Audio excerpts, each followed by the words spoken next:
بسم اللہ الرحمن الرحیم کانا و اخواتہا، کانا اور اس کے اخوات کا بیان۔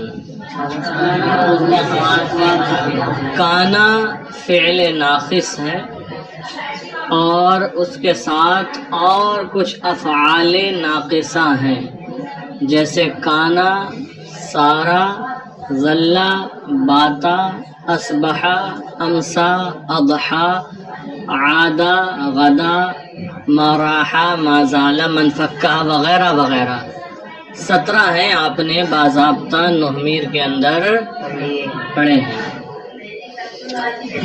تو افعال ناقصہ کا بیان ہے، آسان لفظوں میں کہیں تو افعال ناقصہ کا بیان ہے۔ کانا و اخواتہا، کانا اور اس کے اخوات یا اس کی اخوات، کانا اور اس کی بہنیں، یعنی افعال ناقصہ۔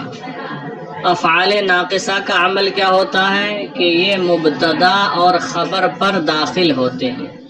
افعال ناقصہ مبتدا اور مبتدا کو یہ رفع دیتے ہیں اور خبر کو نصب دیتے ہیں۔ افعال ناقصہ کی خبر منصوب ہوتی ہے، افعال ناقصہ کی خبر، اور افعال ناقصہ کا اسم مرفوع ہوتا ہے۔ ٹھیک ہے، یہ بات یاد رہنا چاہیے، افعال ناقصہ کا اسم اور خبر۔ اب جب یہ مبتدا خبر پر داخل ہوتے ہیں تو جو مبتدا ہے وہ اب بن جاتا ہے فعل ناقص کا اسم، فعل ناقص کا، اور جو خبر تھی وہ بن جاتی ہے فعل ناقص کی خبر بن جاتی ہے۔ اب دیکھیں، انہوں نے کچھ جملے دیے ہیں، کچھ مثالیں دی ہیں اور ان کے ذریعے سمجھانے کی کوشش کی ہے۔ الامثلہ، مثالیں۔ نمبر 1، الزحام شدید۔ الزحام شدید یہاں کثیر کے معنی میں ہے۔ الزحام معنی بھیڑ، الزحام شدید بھیڑ بہت ہے۔ کہہ سکتے ہیں الزحام کثیر، بھیڑ بہت ہے۔ الزحام شدید بھیڑ بہت ہے۔ تو یہ مبتدا خبر ہے کہ نہیں ہے؟ مبتدا کیا ہے ان میں؟ الزحام، اور خبر کیا ہے؟ شدید۔ اور افعال ناقصہ مبتدا اور خبر پر داخل ہوتے ہیں۔ ارے ابھی کہا ہے مبتدا خبر پر داخل ہوتے ہیں۔